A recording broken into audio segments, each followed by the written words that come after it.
O sea, es un mundo largo, es un mundo muy apasionante, es un mundo muy interesante el que encontramos en la Biblia. Sí que nos hemos introducido en estos dos primeros encuentros en lo que es la palabra de Dios. Y he tenido mucho interés y mucho cariño en comenzar con el estudio y con una aproximación a la palabra de Dios. Porque creo que lo que os va a quedar al final, si me lo permitís, y no siendo pesimista, lo único que os va a quedar al final de estos encuentros o coloquios va a ser acaso un cariño por la palabra de Dios. Si yo logro sembrar en vuestras almas una inquietud, un cariño, una ansia, una pasión, un deseo, si me lo permitís, cósmico, infinito, tan grande como el mundo, tan grande como el universo, es un cariño por la palabra de Dios. De verdad, lo único que me interesa ahora. Me voy dando cuenta ya a lo largo de mis 22 años de profesor que uno va dando pues muchas charlas, muchos encuentros, muchas fechas, muchos nombres, muchos conocimientos, pero allá en el fondo y en el trasfondo y en el subsuelo, lo único que queda, lo único que permanece es el cariño por la palabra de Dios. Me vais a oír hablar de nombres, de fechas, de épocas, de patriarcas, de reyes, de profetas, de apóstoles, un montón de personajes de la historia del pueblo de Dios. Lo único que os quedará seguramente es que hay que leer la palabra de Dios y que Dios nos sale al encuentro en esa palabra que recitan y musitan nuestros labios. Y que antes o después tiene que haber un encuentro con la palabra de Dios, un encuentro que transforme nuestras vidas. Ya Dios no puede hablar en vano, no puede hablar al aire. Dios habla a alguien, aún tú. Dios nos sale al encuentro en una persona, lo veíamos el último día, en la palabra hecha carne, en un puñado de músculos, en Jesús de Nazaret, nuestro Señor. Y nos habla directamente y tiernamente al corazón. Y es esa palabra la que va llenando todo nuestro ser de una ansia incontenible por encontrarnos cara a cara con Él. Bueno, pues después de haber hablado de la palabra, vamos a entrar ya, o por lo menos a aproximarnos a los umbrales de la Biblia. Las clases y los encuentros, os lo digo desde ahora, pueden ser más o menos interesantes. La culpa no la tendré yo, seguramente, porque yo hablaré seguramente con la misma pasión y con el mismo interés de un tema que de otro. La culpa la tendrá la palabra de Dios, que en unos casos es mucho más interesante y en otros casos es menos interesante. Para nosotros, entiéndase, porque una sola palabra de Dios bastaría. ¿Verdad que os lo decía? Los judíos decían, si Dios hubiera dicho una sola palabra, sería suficiente. Y ellos decían, sería suficiente, da lleno. Y es verdad, y tienen toda la razón del mundo. Porque con una sola palabra que Dios hubiera dirigido al corazón del hombre, sabríamos definitivamente que Él está ahí, y que Él nos quiere y que Él nos ama. Lo sabríamos. Bueno, vamos a entrarnos en los umbrales de la Biblia. ¿Sabéis de dónde procede la palabra Biblia? Porque probablemente la utilizamos tantas veces, ¿verdad?, que es una palabra tan corriente, pero nadie sabe de dónde viene la palabra Biblia. Fijaos, la palabra Biblia viene de una palabra, o de un nombre, de una ciudad, Fenicia. Aquí la tendremos seguramente en el mapa. No, se nos ha escapado. Un poquito por arriba de Arjad, ¿no? La ciudad fenicia de Jebal, o Jebal, que los griegos llamaron Biblos. Biblos significa en griego ni más ni menos libro. Era el emporio donde se trabajaba el papiro, que era el papel de la antigüedad. Y por esa causa, ¿no?, fue llamada Biblos, y de ahí ha pasado a nuestros libros. Biblia significa así, literalmente, etimológicamente, ta Biblia, los libros, ni más ni menos, ni más ni menos. Sabéis que tenemos 72 libros en este libro que nosotros encontramos en un solo formato, del cual, repito, yo no soy el autor. 72 libros, 45 que corresponden al Antiguo Testamento, con sus más y sus menos. Ya vendrá Paco con la rebaja para ir cerciorando y cercenando un libro u otro libro, y 27 que corresponden al Nuevo Testamento. Estos libros del Antiguo Testamento, como sabéis también, han sido agrupados temáticamente, según tres grandes órdenes o según tres grandes temas. A la cabeza de la Biblia, como sabéis, es una cosa tan normal que no hago más que recordar y refrescar vuestra memoria, aparece el Pentateuco, los 5 primeros libros de la Biblia, con Génesis, Éxodo, Levítico, Números y Deuteronomio. Si no se me olvida, o por si se me olvida, os lo voy a decir ya desde ahora, porque, bueno, yo ha sido de las cosas más grandes que he tenido en mi vida. No hace más que 3 o 4 años tenía un estudiante, no español, no voy a decir de dónde era. Y entonces estaba explicando la introducción al Antiguo Testamento. Y cuando terminamos de hablar del Pentateuco, pues puse un examen, una evaluación en torno al Antiguo Testamento. Y una de las preguntas, la encontraremos más adelante, era ¿cómo está compuesto el Pentateuco? O composición del Pentateuco. Y me respondía, el Pentateuco, como su mismo nombre lo indica, está compuesto, literalmente como suena, de 5 libros. de 5 libros. A saber, Génesis, Deuteronomio, Jueces, como suena, Jueces, Primero y Segundo Crónicas, Primero y Segundo Reyes. Yo decía, esto es para marcharse, ¿verdad? Esto es para marcharse de clase. Yo, si se me vuelve a repetir una sola vez esto en mi vida, me marcho. Yo recuerdo también, así entre paréntesis, por lo menos distendemos un poco, ¿no? Como siendo yo colegiala, yo cuando tenía 13 años, un buen día, el padre que nos estaba explicando geografía, pues nos decía cómo la capital de Estados Unidos era Washington, y insistía para que lo pronunciáramos bien, ¿no? Y entonces, bueno, ¿lo habéis aprendido? Pues aprendido, la capital, Washington, pues ya está, así de sencillo. Y siguió explicando, y al rato volvió a hacer como él lo que llamaba un torerillo, o sea, una carrera, una vuelta, para ver si iba grabándose en la memoria. Y bueno, entonces preguntó a uno, y el uno le respondió de esta manera, ¿no? La capital de Estados Unidos es Vikingon. Vikingon. Bueno, al padre se le subieron todas las hormonas a la cara, ¿no? Y dice, bueno, ponte de pie, le dice. Bueno, y si no, ponte de rodillas. Bueno, y si no, márchate de clase. Y si no, me marcho yo. Y se marchó.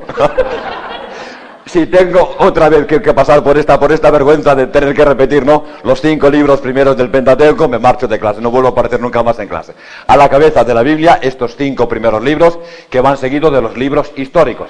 ¿Verdad que les suenan ya familiares? Por ejemplo, como Josué, Jueces, Primero y Segundo Samuel, Primero y Segundo Reyes, Crónicas, Esdras, Nehemías, Primero de los Macabeos, Segundo de los Macabeos. Esa es la gran sección de libros históricos. Hay otra sección que se forman en la Biblia, los libros proféticos, o los profetas, ¿verdad? Lo recuerdan, están allí todos unidos, de los cuales tenemos varios profetas en Israel. 4 que llamamos grandes profetas, ¿verdad que lo recuerdan también? Isaías, Jeremías, Ezequiel y Daniel. Y 12 pequeños profetas. Vendrá también Paco con la rebaja para ir seccionando y diversificando la presencia de estos profetas en Israel. Y al final de la Biblia nos encontramos con un conjunto de libros que llamamos libros poéticos o libros sapienciales. Son las obras de los sabios de Israel. Son 7 libros que recordamos rápidamente, a ver si entre todos nos salen. Job, Proverbios, Salmos, Cantar de los Cantares, Sabiduría, Eclesiástico y Eclesiastés. Son los 7 libros que forman el canon de los libros poéticos o sapienciales o didácticos. Son las obras de los sabios. Anotar lo siguiente, y lo digo por alguna razón. Como la distribución actual de la Biblia en libros históricos, proféticos y sapienciales no tiene ninguna garantía, lo van a entender, ni crítica ni carismática. Es decir, esta ordenación, este orden que actualmente los libros tienen en la Biblia no tiene ninguna garantía, ni crítica ni carismática. Ni crítica, es decir, que los libros de la Biblia no han sido escritos, no han aparecido en este orden. ¿Lo entienden bien esto, no? Es decir, el primero no es el libro de Génesis, ni el segundo es el libro del Éxodo, ni el tercero es el libro del Levítico. Ya vendremos a colocar cada cosa en su sitio, porque, esto lo digo desde ahora, la Biblia tal como la encontramos ahora es, me lo permiten, como una especie de rompecabezas, donde cada pieza está suelta, cada pieza anda por un sitio, y nunca podemos ver claramente cómo Dios se ha revelado. Y qué hermoso es, lo vamos a intentar, aunque sea despacio, ir viendo cómo Dios se va manifestando lentamente, paulatinamente al hombre. Es como las fiestas de un rompecabezas, que aquí vemos la cabeza de un caballo, allí vemos una puerta, allí vemos... Hay que colocar la Biblia en el orden genético en el que nació, porque solamente así, digo genético, es decir, en el orden normal en que nació, porque solamente así podemos entendernos y aclararnos cómo Dios se va revelando al hombre. La palabra revelar, ¿saben lo que significa, verdad? Pues a lo mejor no lo entendemos tan fácilmente. La palabra revelar es una palabra latina que viene de revelum, es decir, levanto o quito el velo. Ni más ni menos. Es decir, Dios está como en un momento tapado y lentamente va retirando su mano, por decirlo de algún modo, el velo que lo cubre, hasta que descubre y manifiesta su rostro. Un Dios a velo descubierto es un Dios necesariamente maravilloso. Pero un Dios velado, un Dios que cubre su rostro, se lo pueden imaginar, es un Dios aparentemente lejano que no quiere tener mucha confianza con el hombre. Por eso es fantástico saber que Dios ha descorrido el velo que le cubría, la eternidad se ha hecho, digamos, tiempo, el silencioso se ha convertido, se ha hecho palabra, y Dios se ha manifestado a velo descubierto, a pecho descubierto, a los hijos de los hombres. Por eso es muy importante ir colocando cada documento, cada libro de la Biblia, en el lugar que le corresponde en el conjunto de la revelación. Se lo digo desde ahora y tendremos 1000 ocasiones de verlo. Como la historia del Antiguo Testamento abarca o comprende un periodo aproximado, no lo sabemos con certeza absoluta, de unos 1850 años. A lo largo de 1850 años, Dios se ha ido manifestando, Dios ha ido descorriendo lentamente el velo que le cubría a los ojos de los hombres para manifestarse definitivamente ¿en quién? Me lo dicen, en la palabra hecha carne, en el Hijo de su amor, en Cristo Jesús nuestro Señor. Ahí es donde Dios se revela, verdaderamente, donde Dios se desvela, donde Dios corre definitivamente el velo y donde en una sola palabra, en la palabra abreviada, que es Cristo Jesús, nos lo dice todo de una vez. De tal manera que ya os lo decía, San Juan de la Cruz nos dice, Dios se ha quedado como mudo, ya no tiene más que decir. Si en darnos esa palabra nos lo ha dado todo, ya no tiene más que decir a los hombres. 3 bloques, 3 grupos en la Biblia, grupos de libros históricos, grupo de libros proféticos y grupo de libros sapienciales, que no tienen, repito, ninguna garantía, ni crítica ni carismática. Crítica, es decir, que haya nacido la Biblia en este orden en que ahora la encontramos, ni carismática, podría tener alguna garantía carismática, es decir, que el Espíritu Santo hubiera querido que los libros fueran colocados de esa manera y no de otra manera. Pues yo os digo, tampoco el Espíritu Santo lo ha querido así. Porque a lo largo de las traducciones encontramos cómo la distribución de la Biblia es diversa según las diversas traducciones. Lo encontramos de una manera en la Biblia hebrea, de otra manera en la traducción de la Biblia del hebreo al griego. La traducción, la recuerdan, de los 70, ya hablaremos de ella, ¿no? En la Vulgata es distinto, ahora mismo en las ediciones españolas, ¿no? Mirad la Biblia española, la Nueva Biblia Española y la Biblia de Jerusalén y colocan en distinto orden los libros. O sea, no hay ninguna garantía ni del Espíritu Santo ni crítica de que la Biblia haya nacido en este orden. Por eso somos muy libres, como se pueden imaginar, ¿no? De hacer como una nueva presentación de la Biblia, y una presentación que va a ser la que yo voy a hacer, una presentación de tipo histórico, donde vayamos viendo cada pieza en su lugar, cómo la historia del pueblo de Dios va avanzando, y donde digamos, aquí fue escrito tal libro, en estas circunstancias, en este momento, en este periodo, para estos hombres, para estos oyentes, con estas dificultades, con estos problemas. Solamente así, ya lo veréis, o sea, la Biblia se aclara de un modo prodigioso. Yo en 17 clases, y si todavía tenemos alguna para el próximo año, no tengo recetas, os lo decía desde el primer día, recetas para descifrar todos los enigmas. Pero simplemente una lectura hecha de esta manera aclara un montón de problemas de la Biblia. Y yo os invito de verdad a que me vayáis siguiendo, a que prestéis toda la atención, toda la capacidad de escucha que tengáis, ¿no? Para que a medida que vayamos avanzando, vayáis grabando episodios, personajes de la vida del pueblo de Dios, que tan importantes son para nuestra vida cristiana y para nuestra fe cristiana. Si yo os preguntara ahora sí, a bote pronto, rápidamente, qué es la Biblia, habría alguien que me la podría definir. Alguien me podría definir en pocas palabras qué es la Biblia. Pero yo recuerdo, fijaos, cuando yo llegué, el mismo día que yo llegué a Jerusalén, hace ya pues un montón de años, 22 años, pues llegué a las 10 de la mañana aproximadamente de un vuelo desde Beirut, y entonces pues llegué, dejé la maleta, me acompañaron a la habitación, me cogió un compañero español, me dice, oye, rápido, vente rápido, que comienza una clase muy interesante del padre Guamar. Está dando un curso, porque yo llegué con 3 o 4 días de retraso, está dando un curso muy interesante. Bueno, yo entré en clase y ahí la primera pregunta que estaba haciendo el profesor en ese momento era, ¿qué es la Biblia, no? Y decía, a ver, ¿qué es la Biblia? Allí había, no digamos especialistas, pero sí hombres ya con licencia en Sagrada Escritura y hombres que llevaban muchos años de vuelo, o que llevábamos ya muchos años de vuelo. Es decir, tratar de definir la Biblia, ¿verdad? Y no es fácil. Porque con decir que son la conjunción, el conjunto de libros inspirados, que es la palabra de Dios, pues lo decimos todo y no decimos nada. Lo decimos todo y no decimos nada. Si yo tuviera que definir rápidamente ahora lo que es la Biblia, os diría en poquitas palabras esto. La Biblia es un conjunto de libros. La Biblia son los libros. Libros, repito, muy distintos entre sí. Lo han notado, ¿verdad? Por poco conocimiento que tengan de la Biblia. Son libros distintos. Hay libros históricos, libros proféticos, libros sapienciales, toda la clase de géneros literarios habidos y por haber, partes religiosas, partes profanas, ¿no? Y partes muy profanas. Donde el aspecto religioso aparentemente no aparece por ninguna parte. Partes tremendamente profanas. Es una historia llena de pecados, llena de infidelidades, llena de ambiciones o ambiciones humanas, donde verdaderamente apenas resalta o apenas aparentemente resalta la acción de Dios. Y no se pregunta, es decir, toda esta cantidad de géneros literarios, de libros, de modos diversos de narrar y de contar, habrá algo que dé cohesión, algo que dé, digamos, unidad, algún filo conductor de todo esto. Y hay un filo conductor que es esto. Primero, la Biblia es, en pocas palabras, la historia de un pueblo.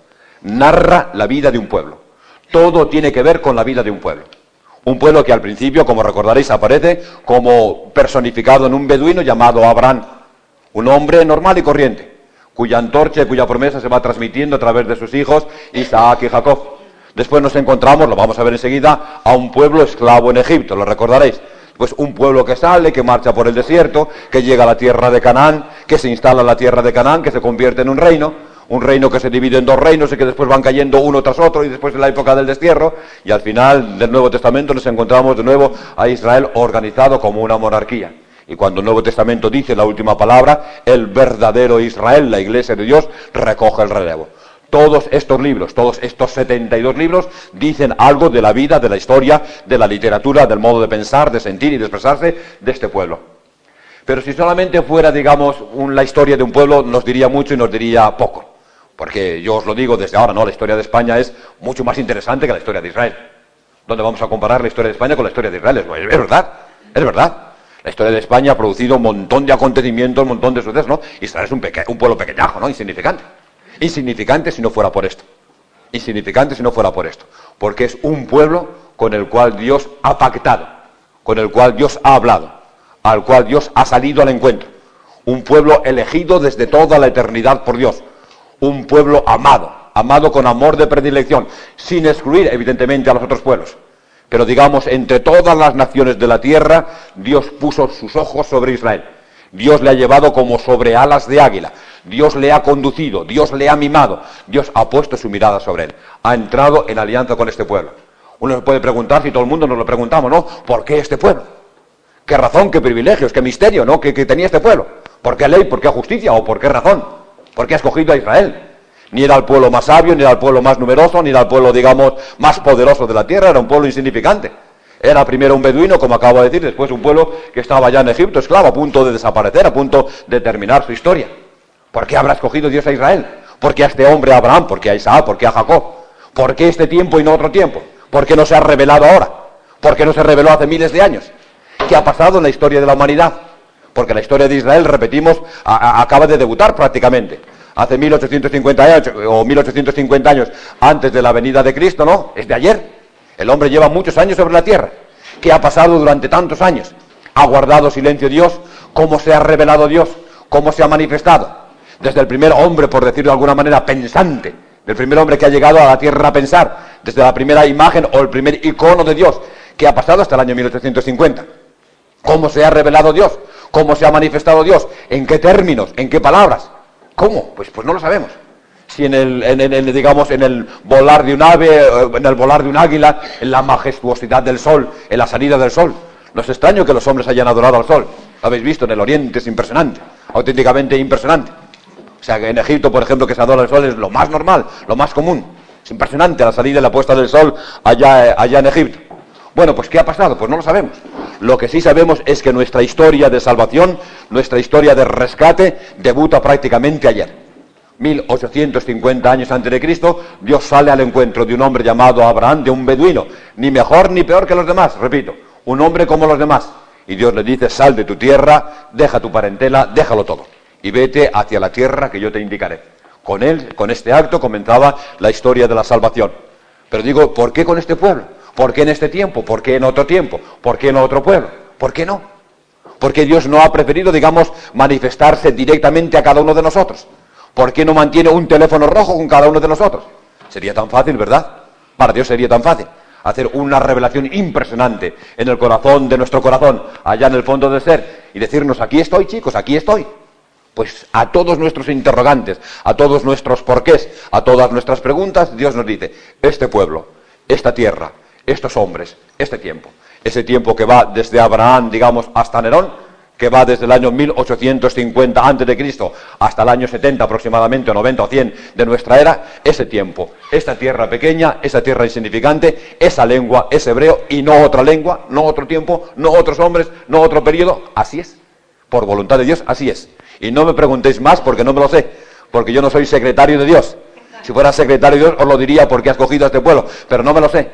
Lo único que sé es que Dios se ha manifestado ahí, que Dios ha salido al encuentro de los hombres ahí, en esa tierra y no en otra tierra, a esos hombres y no a otros hombres, y que Dios en la plenitud de los tiempos se hizo carne ahí. ¿Lo entendéis? Cuando Dios quiso entrar en nuestra historia, no cogió España, no cogió Madrid. ¿Por qué? Preguntárselo a él.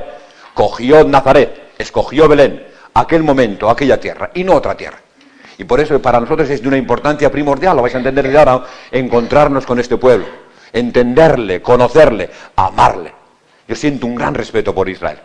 Precisamente ahora en que el pueblo de Israel acaso caiga bien poco simpático por la situación en que está viviendo, yo siento un respeto enorme por este pueblo. Porque Él ha llevado en sus entrañas, en sus brazos y en sus ojos a Dios. Y Él nos ha traído Dios a nosotros. Y cuando Dios escogió hacerse tierra, repito, de hacerse hombre, allá, en aquel pueblo.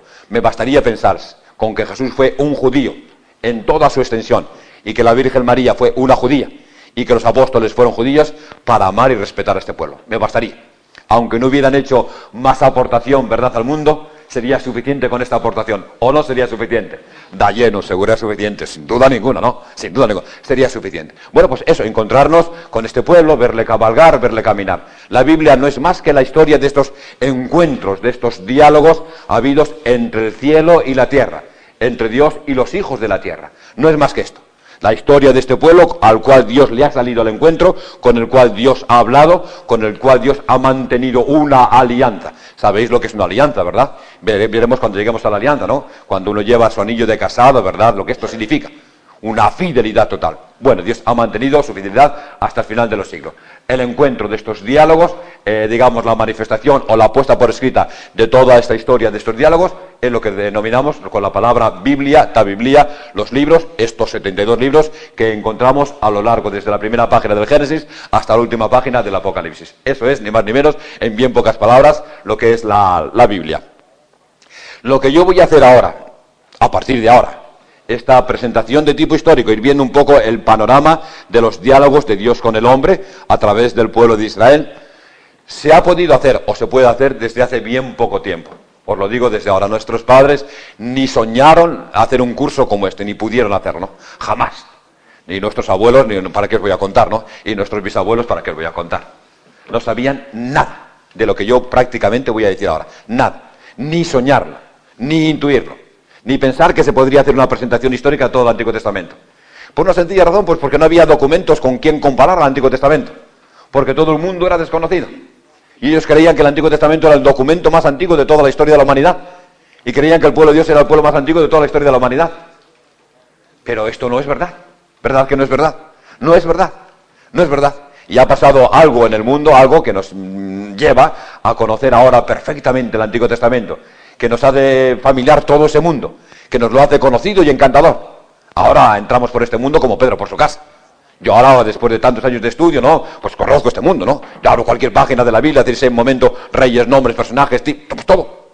Cosa que nuestros padres, digamos, no conocieron absolutamente nada en torno a esto. Yo os diría así, para situaros en pocas palabras, esto, ¿no? Como la historia de la interpretación tanto del Antiguo como del Nuevo Testamento es una historia verdaderamente apasionante. Verdaderamente apasionante. En pocas palabras yo os digo, ¿no? Como, por ejemplo, los santos padres, los escritores eclesiásticos, los apologéticas, hicieron un montón de comentarios a la palabra de Dios. Eran hombres imbuidos por esa palabra. Qué comentarios, por ejemplo, a los salmos, al cantar de los cantares, a los libros de los profetas, ¿no? Qué bellísimos. Pero claro, cuando interpretaban esta palabra de Dios, hacían lo que podían, con lo que tenían en la mano, y no tenían más instrumentos que aquellos que tenían en la mano para interpretar esta palabra de Dios, ni más métodos, ni más criterios que lo que tenían. Hicieron lo que pudieron, y bien que lo hicieron, es la pura verdad. En el siglo XIII nos encontramos con un esplendor grande en el estudio de la Sagrada Escritura. Es la época, por ejemplo, de las grandes construcciones teológicas. Es la época, por ejemplo, si me permitís la referencia a un dominico, Santo Tomás de Aquino, ¿no? De las grandes construcciones teológicas, de los grandes maestros, enormes maestros, inmensos maestros, donde la Biblia constituía como la fuente de todo el saber. El doctor en teología no llevaba el título de doctor en teología, sino el título de Magister in Sacra Pagina, es decir, como de maestro en la Sagrada Página. Era la fuente de todo el saber la teología. Se estudió con pasión, se aprendieron las lenguas bíblicas a partir del siglo XIII, que antes pues prácticamente nadie hacía caso. Y claro, cuando uno no sabe la lengua bíblica, por ejemplo, en la cual ha sido escrita la Biblia, es una dificultad. No es lo mismo, lo entendéis, ¿verdad?, leer la Biblia en español que en hebreo. ¿Lo entendéis? Por más buena que sea la traducción, por más exacta que sea la traducción, por más perfecta que se quiera la traducción, ¿no? La traducción, el dicho italiano, es siempre un poco, ¿verdad?, ¿no? Traduttore, traditore, ¿no? El traductor es un traidor. No hay nunca esa manera de llegar a coger el genio vivo de una lengua, el genio vivo de un pueblo, ¿no? Y las palabras no significan exactamente lo mismo. Si decimos Mesías no dice absolutamente nada, si decimos Cristo no dice, o casi nada, sí que no lo dice, pero vamos, no toda la entraña, no todo el contenido que una palabra puede tener en la lengua original. Siglo XIII se comenzaron a estudiar ya con una cierta pasión, con un cierto entusiasmo, las lenguas bíblicas, el griego, el hebreo y el arameo. Si llegamos al siglo XIV y siglo XV, fijaos, fue muy importante el movimiento ya que precedió a la Reforma Protestante y según el cual no, pues se pensaba que los cristianos, siendo vasallos de Dios, deberían conocer lo que es la ley de Dios, deberían conocer la ley de Dios. Efectivamente, es que nadie leía la Biblia, ¿os das cuenta? Bueno, la mayoría no sabían leer ni escribir. Estamos ante un fenómeno de analfabetización tremendo, tremendo. Pensad en el 99,99% que no sabían leer ni escribir. Entonces, por ejemplo, decir, o sea, las vidrieras de las catedrales eran la mejor catequesis que se podía hacer. ¿Por qué creéis que han hecho estas vidrieras de las catedrales? ¿Por qué lo creéis? Para esto, para enseñar. La gente enseñaba, entraba a la vidriera, ¿no? Y en la vidriera era toda una enseñanza de teología. Ayer mismo decía un Padre Nuestro que había oído, porque tenían un mural así sobre la Semana Santa de Zamora, que había oído el año pasado, que estuvo en Zamora, a alguien que decía, esto es la mejor catequesis que se puede hacer en torno a la pasión del Señor. Y es verdad, una catequesis de pasos que van desfilando ahí, que entra por los ojos, que entra automáticamente por los ojos, ¿no? Uno va entrando en la pasión del Señor, en la agonía, en el prendimiento, es una catequesis viva. Pues bien, las catedrales eran catequesis vivas, la gente no sabía ni leer ni escribir. La gente no tenía acceso a la Biblia, no tenía acceso directo a la palabra de Dios.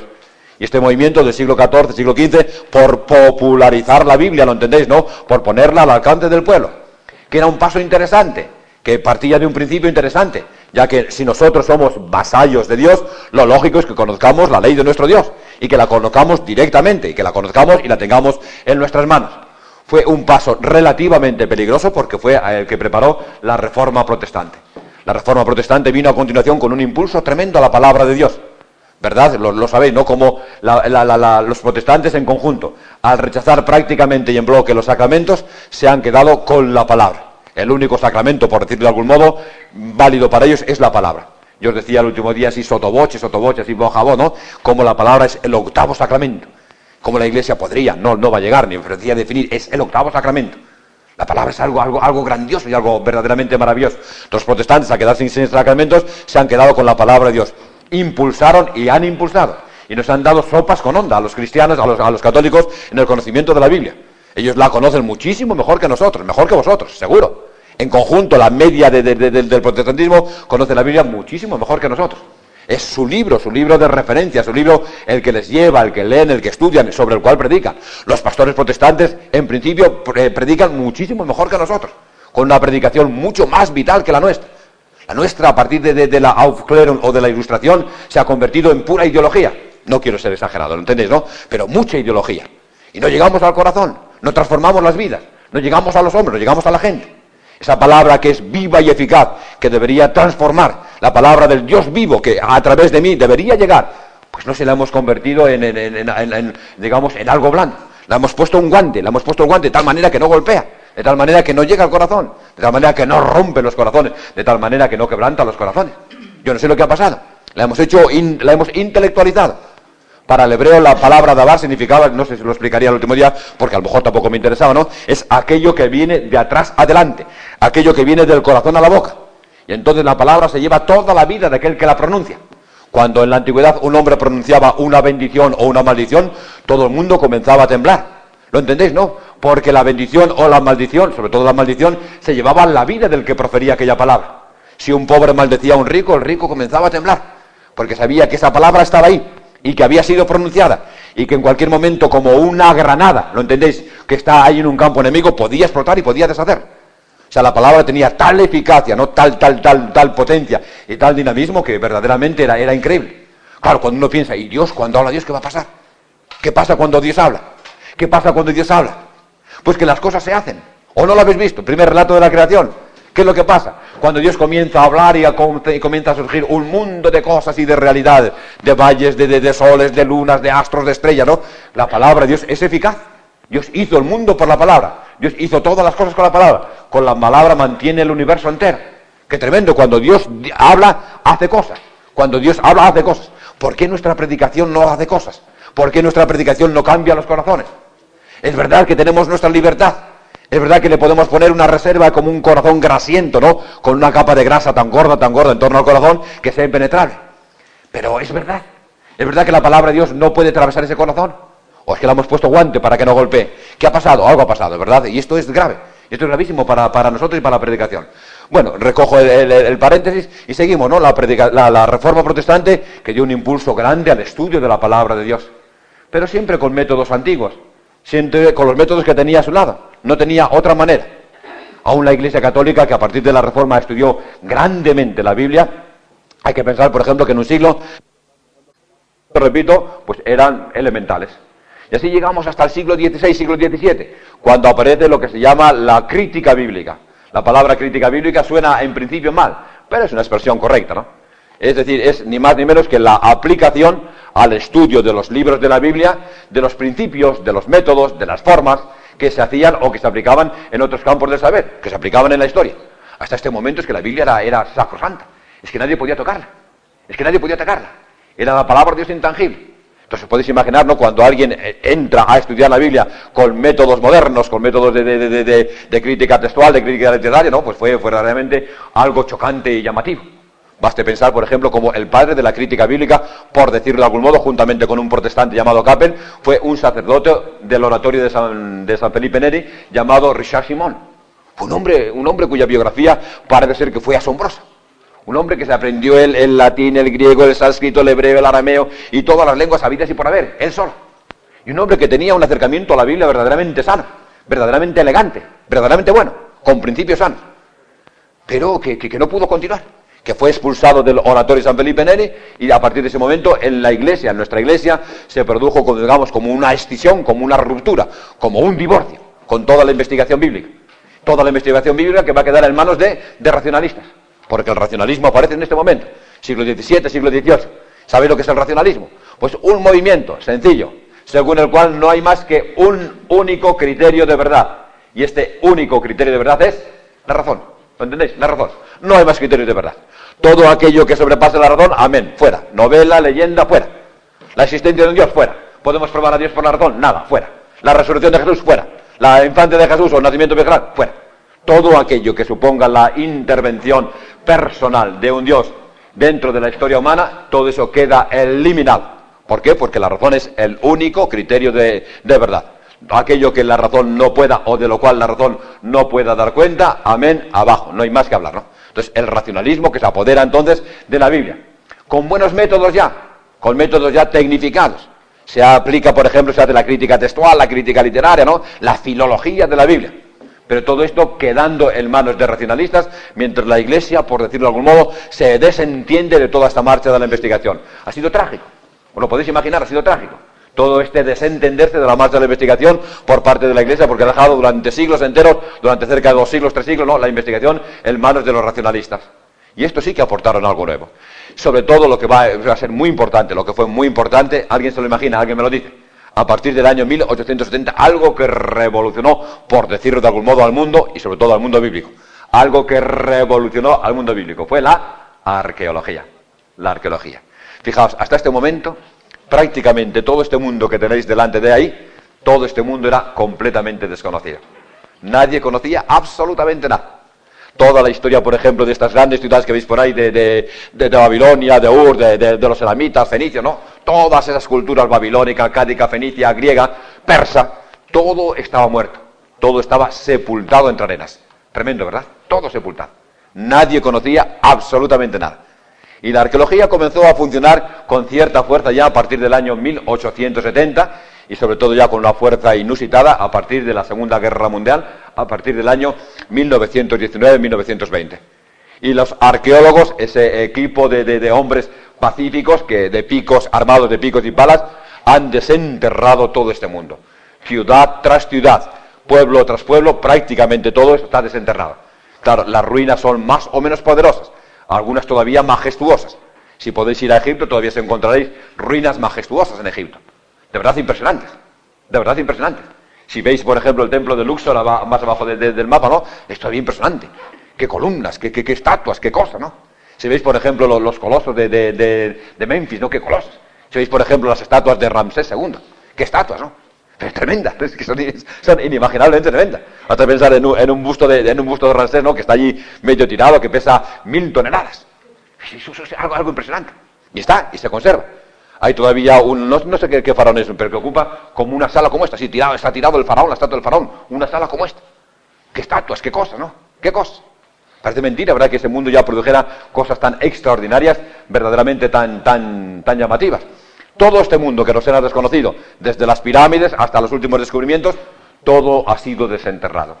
Y esto, como os podéis imaginar, ¿no?, nos ha revelado un mundo nuevo, un mundo inaudito, un mundo de conocimientos del cual antes carecíamos, ¿no? Miles y miles y miles de documentos que han aparecido, miles y miles de documentos que nos hablan, pues, de la espiritualidad de aquella época, de los géneros literarios, de la forma de sus dioses, de sus costumbres, de sus usos jurídicos, de tantísimas cosas, cartas, correspondencias, amistades, archivos, reyes, reinos, culturas que estaban muertas, que de repente han comenzado a latir llenas de vidas para cada uno de nosotros, y ahí las tenemos. Y ahí las tenemos y las podemos leer, con lo cual hemos resucitado, digamos, todo el Antiguo Testamento, ¿no?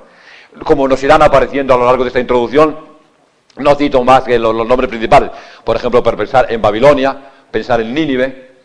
¿Os suenan estos nombres? Es que no vais a abrir ni una sola página de la Biblia donde en los profetas o, digamos, en los libros históricos no aparezca alguno de estos personajes, alguno de estos reyes de Babilonia o de Nínive. La conexión de la Biblia, de los hombres de la Biblia, de los hombres del pueblo de Dios con Babilonia y con Nínive fue intensísima. Ellos, digamos, llevaron a la destrucción de la ruina. Ahí estuvieron desterrados en Babilonia, ¿verdad? ¿Lo recordáis? Todavía un salmo que dice, que lo cantamos muchas veces. Junto a los canales de Babilonia nos sentamos a llorar con nostalgia de Sion. En los sauces de sus orillas colgábamos nuestras cítara. Y un poco más adelante, ¿no?, como cantar un cántico de Sion en tierra extranjera. Si me olvido de ti, Jerusalén, que se me paralice la mano derecha, que se me pegue la lengua al paladar, que me quede como un mudo, que me quede tieso. Si yo me olvido de Jerusalén, si yo me olvido de Sion. ¿Cómo vamos a cantar cánticos de Sion mientras estamos cautivos aquí en Babilonia? Veréis qué época tan interesante la vida del pueblo de Dios, la época del destierro, la época de la cautividad, la época en la que el pueblo de Dios, los israelitas, estuvieron allá en Babilonia. Y veréis cómo nombres de personajes de la historia de Babilonia y de la historia de Nínive van llenando página tras página toda la vida del pueblo de Dios. Si no conocemos toda esta historia, estamos perdidos, estamos completamente perdidos, porque son personajes que no nos dicen. Bueno, pues todos estos de los cuales sabíamos algo por la Biblia, todos estos personajes han resucitado al amparo de la arqueología. Pensad, por ejemplo, en Babilonia, pensad en Nínive, pensad en Corsabat, arriba está de Nínive Corsabat, donde se apareció el palacio de los reyes de Nínive, inmenso, impresionante, ¿no?, con unos bajos relieves que están prácticamente llevados todos al Museo Británico de Londres, ¿no?, pues montones de cosas. Pensad, por ejemplo, como el mismo Corsabat, ¿lo veis allá arriba, Corsabat? Arriba, ¿no?, apareció una biblioteca, la famosa biblioteca de Asurbanipal, del rey Asurbanipal, que nos vamos a encontrar en nuestra historia, porque estuvo muy mezclado con la vida del pueblo de Dios. Una famosa biblioteca que dice que ninguno de mis predecesores lograron soñar ni lograron imaginar. Una biblioteca de 20 o 30.000 tablillas, ¿no?, que era una biblioteca impresionante. Pensad, por ejemplo, en Mari, donde tenemos Mari. Hay que acostumbrarse al nuevo mapa, porque ahí tenéis mapa, encima sobre el Éufrates, ¿no? Sí. Tenéis Mari, ¿no? Mari, que fue destruida probabilísimamente en los días del rey Almurabi. ¿Os suena el rey Almurabi? A lo mejor por Historia Universal, ¿o lo habéis hablado? Todavía tenemos un código de Almurabi, un montón de leyes. En torno hacia el año 1750, con más o menos probabilidad o posibilidad, la ciudad de Mari fue destruida. Y solamente ha sido reaparecido, o ha reaparecido, a partir del año 1930 y tantos, cuando un arqueólogo francés llamado André Parrot pues la descubrió y logró identificar, y pudo identificar la ciudad por un busto, por un busto del rey. Allá al pie del busto del rey dice lo siguiente: yo soy Zinrilim, rey de Mari. Pues allá al Mari, yo he estado en Mari, yo conozco prácticamente todo esto, es impresionante, ¿no? Pues en Mari aparece el palacio, y en el palacio aparece como una biblioteca, también unas 20 o 30.000 tablillas, montones de tablillas. Claro, de estas tablillas que nos informan pues de la religiosidad, de los cultos, de las esperanzas, de las luchas, de las guerras. Con lo cual, digamos, todo el Antiguo Testamento va saliendo de su aislamiento y va siendo comparado con este mundo en el que nació. Y ahora, de verdad, o sea, es un placer, es un auténtico placer poder pasearse por el Antiguo Testamento, porque ese personaje a quien, si no tuviéramos los hallazgos de la arqueología, nunca podríamos descifrar. Cuando se nos habla de Nabucodonosor, ¿quién es Nabucodonosor? ¿Quién es Nabucodonosor? ¿Y quién es, por ejemplo, Tiglat-Pileser? ¿Y quién es, digamos, Asurbanipal? ¿Y quién es Asurnasipal? ¿Y quiénes son estos reyes que aparecen en la Biblia, que les vamos a encontrar? ¿Quiénes son estos personajes? Resulta que ahora pues han aparecido crónicas en torno a sus figuras, crónicas en torno a sus campañas, que les podemos datar, que les podemos seguir, la pista. Cuando, por ejemplo, aparece el código de Salmanasar, ¿no?, es una maravilla, ¿no? Una maravilla, saber quién fue este personaje, las luchas contra el pueblo de Dios. Todo esto, afortunadamente, ha sido una fortuna, una auténtica fortuna, el hallazgo arqueológico o los hallazgos de la arqueología para un conocimiento del pueblo de Dios. Sin estos conocimientos, sin estos hallazgos, estaríamos todavía en la penumbra y nunca podríamos hablar verdaderamente de este diálogo de Dios con el hombre. Sí podríamos hablar, ¿cómo lo vamos a poder hablar? Pero en todo caso hacer esta presentación, ir poniendo cada pieza en su lugar, cada pieza de este rompecabezas en su lugar, esto ni intentarlo, ni ensayarlo, porque no tendríamos absolutamente ni la menor idea de cómo toda la revelación se ha ido manifestando, cómo Dios ha ido manteniendo el diálogo vivo con los hombres vivos del pueblo de Israel. Al notar, por ejemplo, de una manera muy especial, los hallazgos en Jerusalén, en toda Palestina, Jerusalén no ha aportado demasiadas cosas. Jerusalén no ha sido bien excavada, ni puede ser bien excavada. Ciertamente allí la presencia de los árabes, digamos en todo lo que era el Ofel, la ciudad antigua, la ciudad de David, los que hayáis estado en Jerusalén, ¿cuántos habéis estado? Levantad la mano un poco para hacerme idea. Unos cuantos, sí, unos cuantos. Los que hayáis estado allá, ¿verdad? Pues no es fácil hacer excavaciones allá en el Ofel, ni en otras partes, ni por ejemplo, ni en el recinto sagrado, ni en el templo. Allá, digamos que se podría llegar, pues no se puede llegar con facilidad a hacer una buena excavación en Jerusalén. Sin embargo, Palestina nos ha dado una buena aportación con los descubrimientos de el Qumran. ¿Os suena la palabra Qumran? Seguramente antes o después, por lo menos el nombre os suena, ¿no? El Qumran es una especie de monasterio que encontramos aquí justamente en la terminación del Mar Muerto, aquí a la izquierda, cerquita de Jericó. Jericó, notadlo, es el lugar acaso más bajo de toda la tierra. Jericó está a unos 440 metros bajo el nivel del mar, y el punto más bajo de toda la tierra es la última profundidad del Mar Muerto, que está a unos 800 metros debajo de la tierra. Es un lugar cálido y caluroso. Pues bien, ahí en un momento determinado se retiraron un grupo de judíos. Lo veremos, lo encontraremos en nuestra historia, que van a ser por el grupo de los fariseos y el fundador de la secta de los esenios. Ahí hicieron su pequeño monasterio, o no tan pequeño monasterio, porque no es tan pequeño el monasterio, ¿no? Su pequeño monasterio que desapareció con toda probabilidad, por no decir con toda seguridad, hacia el año 70, cuando las legiones romanas, capitaneadas por Tito, después de esa guerra que veremos también, si llegamos a ella, ¿no? La guerra judía desde el año 66 hasta el año 70, que terminó con la destrucción de Jerusalén, la destrucción absoluta del templo y prácticamente la desaparición del judaísmo. Pues en el año 70 las legiones romanas, capitaneadas por Tito, hijo de Vespasiano, llegaron hacia Jerusalén y al pasar por el Mar Muerto se encontraron naturalmente con este monasterio judío de hombres, de frailes, por decirlo de algún modo, vestidos de blanco como nosotros los dominicos, ¿no? Con vestido blanco, que tenían una biblioteca fabulosa. Esta biblioteca que frente a la llegada, o cuando pensaban que los romanos, cuando veían que los romanos se estaban aproximando, fueron metiendo poco a poco en cuevas, digamos en grutas, y que el azar ha hecho que estas grutas hayan sido descubiertas ahora en época bien reciente, solamente a partir del año 1947, es decir, prácticamente ayer, estos manuscritos han sido descubiertos. Han sido descubiertos un poco azarosamente, un poco debido al azar, un poco debido al accidente del pastorcillo aquel que pierde su oveja, que va a buscarla, ¿no? Que tira su piedra ya a la gruta, que oye el sonido de cascos, que manda a su perrito por delante para ver si pasa algo. Total, que entran allí en la gruta y de la gruta salen con dos manuscritos grandes metidos en una especie de jarrones, no sé si sabéis más o menos así, ¿no? De jarrones metidos allá. Y claro, naturalmente los dos pastorcitos llevan a su tribu, y de la tribu van al patriarca Atanasios, y de Atanasios un día comienza, digamos, un poco el jaleo. ¿Son auténticos, no son auténticos, son de ahora, son antiguos, de cuándo época? Todo el murmullo entre los especialistas, como os podéis imaginar, ¿no? Por saber si aquello era verdadero o no era verdadero. Allí estaba en ese momento el padre Roland de Vaux, dominico de la Escuela Bíblica de Jerusalén. Nosotros tenemos la Escuela Bíblica de Jerusalén, que ha sido, digamos, una aportación fabulosa, ¿no? Fabulosa, lo que ha hecho al mundo de la Biblia. El padre Roland de Vaux era director de la Escuela Bíblica de Jerusalén cuando yo estudié allá en el año 65-67, un arqueólogo de primerísima categoría, un historiador de primerísima fila. Era una maravilla oírle en clase y verle hacer la clase. Bueno, pues este hombre que va allí, que gruta, que va mirando por todas las grutas y que, bueno, se dan cuenta que se encuentra con un pequeño trocito de papiro, que lo examina y que se da cuenta de que verdaderamente el papiro es antiguo y que vale la pena, y que hay que buscar por todos los medios esos manuscritos que van llegando. Estamos en el año 47, la guerra primera entre árabes y judíos, que van llegando a Nueva York, y allá en Nueva York un judío los compró, y que ahora están, lo recordáis, lo habéis visto en el Museo del Libro, ¿verdad? Lo habéis visto en Jerusalén, allí están expuestos. O sea, con lo cual, digamos, hemos redescubierto una literatura inmensa, apasionante e impresionante, donde encontramos prácticamente, pues, textos o trozos de textos de todos los libros del Antiguo Testamento. donde nos encontramos también las constituciones, la regla por la que se regía la vida de estos frailes esenios, donde encontramos el documento de Damasco, donde encontramos, digamos, jodayot o himnos preciosos, preciosísimos, salmos preciosísimos. Los que tengáis, por ejemplo, vivir en alabanza, ahí tenéis trozos de estos jodayot o himnos de alabanza que encontramos, marcado por una personalidad fantástica, desconocida para nosotros, pero llamada en estos himnos el maestro de justicia. El maestro de justicia debió ser el hombre que llevó a la fundación del monasterio de Qumran. Bueno, pues todo esto desenterrado, todo esto al rojo vivo, todo esto, digamos, a nuestro alcance.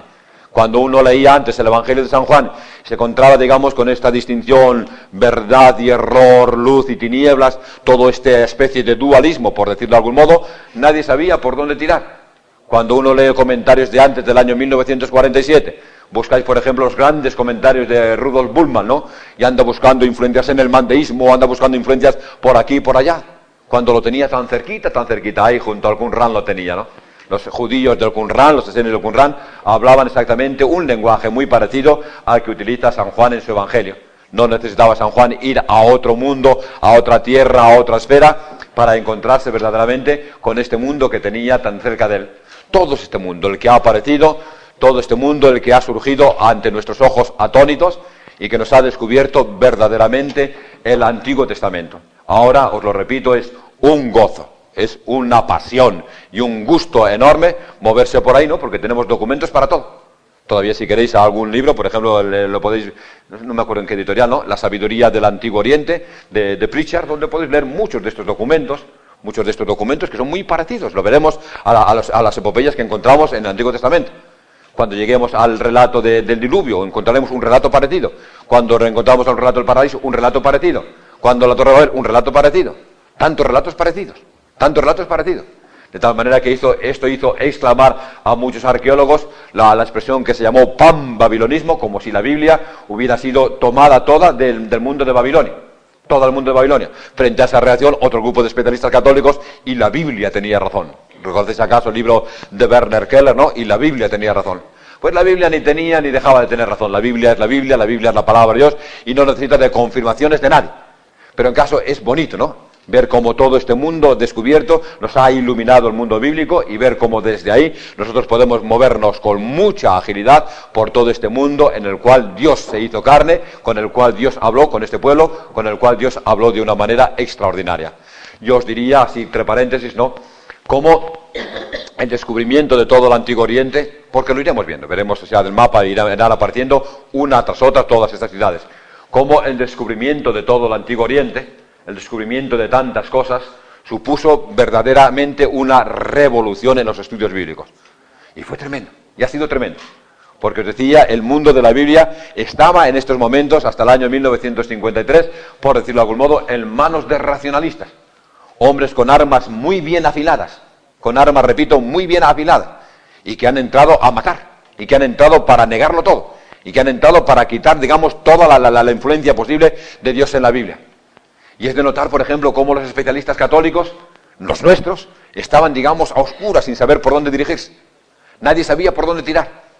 Bastaría pensar, por ejemplo, en el más grande exégeta de todos los tiempos católicos, que es el padre dominico José María Lagrange. Perdonad la referencia, pero es así. El padre José María Lagrange fue el fundador de la Escuela Bíblica de Jerusalén. Fue un hombre genial, pero un auténtico genio. Un hombre que estaba viendo todo el mundo y cómo se escapaba de la mano de la Iglesia todo este acontecer bíblico, toda la investigación bíblica. Un hombre que se metió de lleno a estudiar la Biblia, con métodos nuevos, con métodos recientes, con los mismos métodos que tenían los racionalistas, con las mismas armas, pero desde el punto de vista cristiano. Allá fundó la Escuela Bíblica de Jerusalén, que continúa naturalmente en Jerusalén, en la cual yo estudié de los años 65 a 67, con hombres grandes que ha producido la Escuela Bíblica de Jerusalén. Y ahí está. Y el padre Lagrange fue terriblemente combatido, como no os podéis imaginar, terriblemente combatido, acusado a Roma una vez y otra vez y cientos de veces, porque decían: tus métodos huelen a racionalismo, tú eres Lagrange un racionalista, tus métodos huelen a una manera de hacer que es propia de los racionalistas, tú estás negando la existencia de Dios. Y el padre Lagrange, con una paciencia impresionante, venga a trabajar y trabajar y trabajar. Y León XIII tuvo que mandar una carta diciendo: en este empeño, hijo mío, que has comenzado, ten ánimo y cuenta con nuestra bendición. Y el Papa León XIII le animó a que continuara, porque verdaderamente fue un empeño grandioso, verdaderamente bello, el que hizo el padre José María Lagrange. Fue un momento en que nadie podía decir prácticamente ni una sola palabra. Como recuerdo personal, yo os diría que el mismo día en que yo fui a firmar, yo me examiné de licencia en la Sagrada Escritura en la Comisión Bíblica en Roma, en la misma ciudad del Vaticano. Es un grupo de consultores que el Papa tiene, que existen ahora todavía, ¿no?, que el Papa tiene para aconsejarse en cuestiones bíblicas, ver un poco por ahí. Bueno, pues en esta Comisión Bíblica yo me examiné y recuerdo que cuando fuimos a firmar el diploma de licencia en Sagrada Escritura, pues el cardenal Tisserand, habréis oído hablar, ¿verdad?, un hombre ya mayor entonces, ya con 80 y tantos años, nos decía así en un italiano afrancesado, como él hablaba. Me recuerdo las primeras palabras, decía, voi siete stati fortunati, y continuaba, ¿no? Decía, habéis sido afortunados en llegar a estudiar Biblia en este momento. Porque él, que tenía en ese momento 80 y tantos años, os podéis imaginar, había conocido toda esta etapa de tanteos, de denuncias, de insultos, de seudónimos, donde la gente no daba la cara, donde los especialistas terminaron por digamos, fragmentarse en tres aspectos. Un grupo de gente inteligente que decía, yo no quiero complicaciones, yo me dedico, digamos, ahora a la arqueología, o me dedico a estudiar la cerámica, un terreno donde no esté nada comprometido, ¿lo entendéis, no? Y dejamos la palabra de Dios ahí. Y otros se dedicaban a hacer un barniz de orientalismo. Y claro, el padre Leví, jesuita, preguntaba en el año 1935, ¿vamos a dejar la Biblia ahora en manos de aficionados? ¿Quién nos va a dar palabra de Dios? Hemos terminado una guerra en el año 1920, ¿quién va a dar palabra de Dios a los jóvenes? ¿Quién da la palabra de Dios? ¿Quién explica la palabra de Dios? Si cada uno se va metiendo en su agujerito, lo entendéis, por ahí por allá, ¿no? Si que nadie se atreve a afrontar directamente el estudio de la palabra de Dios, porque es que no se podía. Fue una época, repito, negra, digamos, desde el punto de vista bíblico, negra porque era la caza al hombre avanzado, al hombre que se atrevía a propugnar una sentencia nueva, una cosa nueva. Fue una época verdaderamente atroz y verdaderamente espantosa. Solamente nos va a llegar la paz, y llegó la paz en el año 1953 con la encíclica Divino Afflante Spiritu de Pío XII. Afortunadamente fue una encíclica grande y maravillosa para los biblistas, porque en ella el Papa recogía todas las conclusiones, sobre todo los trabajos del padre José María Lagrange, ¿no? Y decía, venga chicos, hay que ir adelante, ¿no? Hay que ir adelante. Que ellos estudian, nosotros más. Que ellos emplean métodos, nosotros más. Que ellos, nosotros más. Más en todo.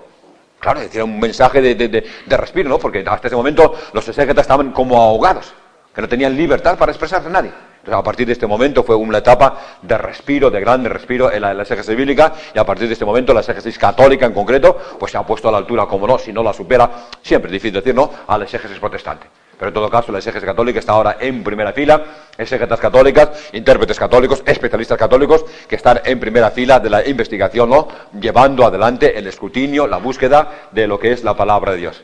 Pero hay que notar, digamos, esa época grande, digamos, y tenebrosa, tenebrosa, porque no encontramos absolutamente ningún resquicio, o no se encontraba ningún resquicio para acercarse a la palabra de Dios. A notar, por ejemplo, como hubo en este momento dos encíclicas, la recordáis, la Providentissimus Deus del año 1893 de León XIII y la encíclica Pascendi del Papa Pío X, en la cual pues recordaban a los exégetas por dónde debían caminar, cómo tenían que caminar. Pero la verdad es sin muchas luces, sin muchas claras. Sí, con la doctrina oficial clarísimamente expuesta, pero en todo caso sin método, sin metodología, sin saber exactamente hacia dónde caminar. Afortunadamente, hoy la exégesis católica ha encontrado perfectamente su camino y hoy sabemos exactamente hacia dónde caminar. Os he hecho, digamos, toda esta reflexión ahí porque creía necesario encontrarnos con este mundo. Porque sin el encuentro con este mundo no podíamos dar ni un solo paso en la Biblia. Todo este mundo auténticamente un gran desconocido, totalmente desconocido, hasta que a partir del año 1870 hasta nuestros días se ha ido descubriendo, desentrañando, desenterrando todas estas culturas y civilizaciones muertas para la historia, que han supuesto para nosotros un conocimiento maravilloso del mundo en el que surgió la Biblia, del mundo en el que vivió y en el cual desarrolló su vida el pueblo de Dios.